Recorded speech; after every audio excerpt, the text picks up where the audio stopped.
the case when you ask for pie.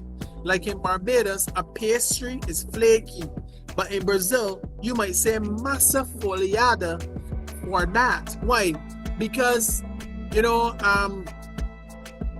want to make sure that you're very clear on what you're asking for. But the street food pastel, that's a thin, crispy, almost like a fried wonton, but way bigger, guys. It's almost like a big pocket book. Like, remember the old time days?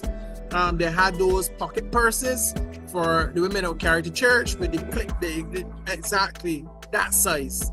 All right, but imagine that size in pastry and filled with minced meat. You can fill it with beef, whatever. It was a very good.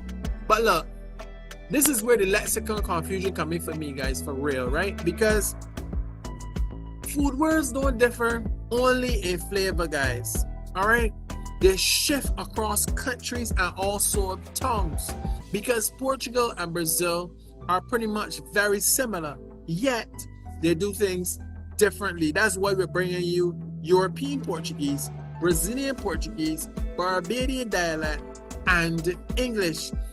Because, like, travelers with multiple passports, that's what foodies do, guys, when it crosses territories. So I want you to remember this, guys. Say what you mean. Say what you mean.